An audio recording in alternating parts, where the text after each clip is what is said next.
Shapero, certified sommelier and the founder of DiVino, a wine education and consulting company operating here in New York City. Before we get started today, I just would like to remind you to subscribe to my YouTube channel. There's a button right down there. It should be pretty simple. If you subscribe, you'll get a little notification whenever I produce another video like this. Something educational, informative, fun, and hopefully kind of funny. Happy EASTOVER. That is, happy Passover and happy Easter to all of you who are celebrating this weekend. And some of you may even be celebrating both. The two holidays collided this weekend, which doesn't always happen, even though the two holidays have so much in common, starting with lamb, eggs, and my favorite movie of all time. Behold his mighty hand! I could stay home and watch that movie and relax all weekend, but as happens, whenever there's a holiday or a feast on the horizon, everybody wants some wine advice.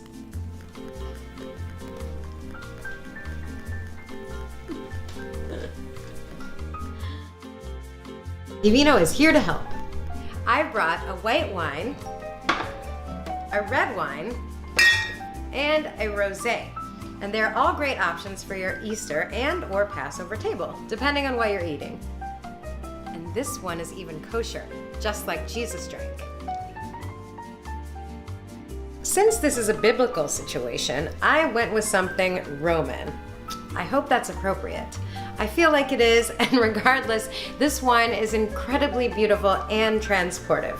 If you've ever eaten at the trattorias of Rome or the countryside surrounding Rome, you've definitely tasted something like this. De Sanctis Frascati DOC. Oh, I'm there. In the traditional fashion, this wine is made from a local clone of the famously aromatic grape Malvasia. In this case, it's called Malvasia di Candia, and it's a drier version, but it still has beautiful notes of wildflowers, broom flowers, those yellow flowers that smell a little bit like jasmine. It also has a little bit of stone fruit like peaches, apricots, just a touch, and this wonderful warm and sunny quality. It's got some heat to it, this wine. On the palate, it hits you with just a little bit of lively, bright acidity, but it doesn't last very long. It kind of melts away into something a little smoother. However, there is a wonderful mineral finish. It's a little bit salty, and if you recall, we are in Rome and the vicinity, and if all roads lead to Rome, all roads in Rome eventually lead out to the sea, and Italy is really skinny, so it's pretty hard not to get a sea breeze in central Italy. So this dry white wine will go beautifully with just about any seafood, including gefilte fish, poultry, and it might even pair with your ham. However, be wary, because if your ham is salty, and this sort of salty mineral finish might leave you with a mouthful of sea salt, which is great if you're on vacation and you're diving, but not at the table. And now for the red. This racy little number comes from the Rhône River Valley in France. It's an area starting south of Lyon and traveling alongside the Rhône River Valley all the way to Avignon in the south of France. Appellation Côte du Rhône, appellation Côte du Rhône, as we say here in the United States. It's made of mostly Grenache and Syrah. It's a very traditional blend.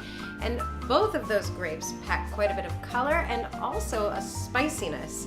It's a spiciness you can taste as well as feel on your palate. So it's a nice deep ruby red. It gets a little bit like rusty tinted around the edges. This is 2016, so it's had some time in the bottle to lose a bit of that pigment, but it's still pretty deep.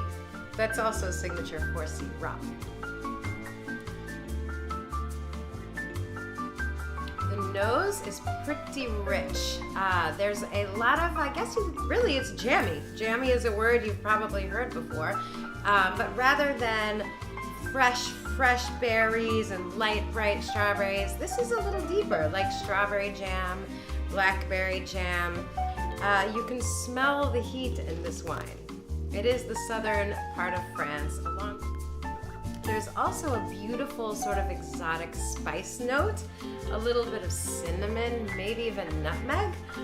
This wine is wonderful with lamb. It almost makes you think of Morocco, tagine, that sort of thing. It's also great with a ham. If you've got a little bit of a spiced ham going on, those cloves stuck in there, maybe some orange juice glaze. This guy's not bad. And lastly, as I mentioned, this wine, Cuvée du Centenaire, is mécheval and kosher for Passover. So 100% A-OK, bring to the in-laws, bring to the cousins. You know, you want to make a nice, good girl impression. This is your man. And finally, a rosé. It wouldn't be springtime without one, and I think I found one that is crisp, bright, and lovely without being too abrasive, so it should satisfy just about every palate at the table. That's a big promise. But I stand my ground. Bosman Generation 8 Rosé. The Bosman family has been making wine in South Africa for 8 generations, hence the name. There they make classically styled wines with international grape varieties as well as South Africa's famous Pinotage, the red grape variety used to make this rosé. It also happens to be very easy to open, so if you get to your Seder or your Easter dinner and you forgot a wine opener, it does happen. Don't worry, no problem. Here you go.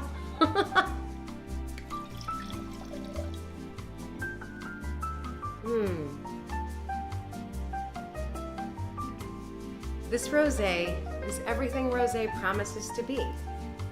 It is a promise of springtime, which sometimes is broken by Mother Nature, but in rosé it rarely is. The grapes for this rosé are picked at a full spectrum of ripeness, from a little bit young to peak ripe and oozing with sugar and beautiful juicy flavors to give you a balanced, bright, but definitely flavorful rosé. And you guessed it, it's got that quintessential strawberry, and as I like to point out, strawberry tops. If you bite into a strawberry, which I guess I love doing on camera, when you get to the top, close to the green part, and you smell that, that is my favorite scent note in rosé, and that is what makes rosé so quintessential for springtime. And yes, you can definitely have this with ham. In fact, that sweet little strawberry note might actually temper the saltiness of the ham. My money may be on the Bosman Rosé as the best ham pairing.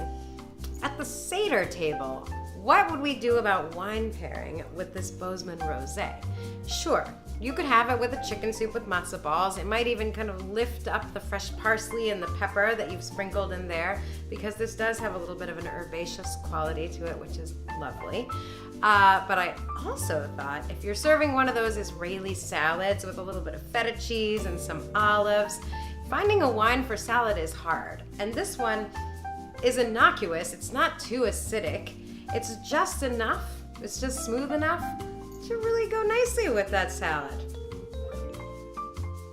Faith, Hope, and Love is the motto of Bosman Winery, and I would be remiss to tell you that in addition to making great wines, they're really conscious about taking care of everyone that works for them as well as the environment, hence the screw cap.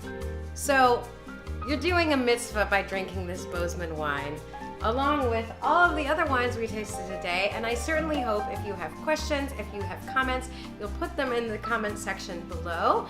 And again, don't forget to subscribe to my YouTube channel so I can keep cranking out this fabulous content every day as much as possible until the end of time.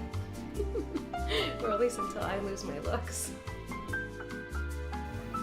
But seriously, happy Easter, happy Passover, Chag Sameach.